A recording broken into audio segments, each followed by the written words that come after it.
রবিবার পাণ্ডবেশ্বর বিধানসভা দুর্গাপুর ফরিদপুর ব্লকের ঝাঁঝরা গ্রামে শতাধিক দুস্থ মহিলার হাতে নতুন বস্ত্র তুলে দিলেন জিতেন্দ্র তিওয়ারি।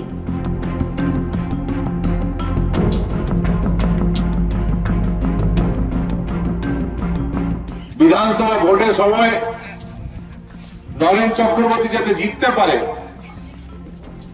তার জন্য পুরো ব্লকে যত ব্যালট ভোট সব বিডিও অফিসে নিয়ে গিয়ে নিজের চোখের সামনে সব ভোটগুলো করাচ্ছিল।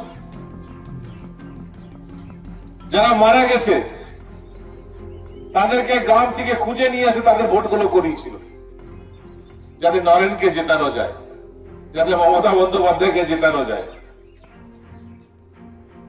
আজ কি অবস্থা হলো? যাকে জেতালে, যে দলকে জেতালে সে দলই আজ ছুড়ে ফেলে দিল তো। এবং এটা শিক্ষা সবার জন্য যে তারা যখন নিজের পার্টির নেতারা যারা দলের জন্য অনেক অন্যায় কাজ করে তাদেরকে যখন ছুড়ে ফেলে দিতে পারে তাহলে জনগণকেও যে কোনো সময় ছুড়ে ফেলে দিতে পারে। পাণ্ডবেশ্বর থেকে নিরোশী প্রতিনিধির রিপোর্ট, এএনএম নিউজ। আরও খবরের আপডেট পেতে সাবস্ক্রাইব করুন আমাদের ইউটিউব চ্যানেলটি আর বেল আইকনে ক্লিক করুন নোটিফিকেশনস পেতে।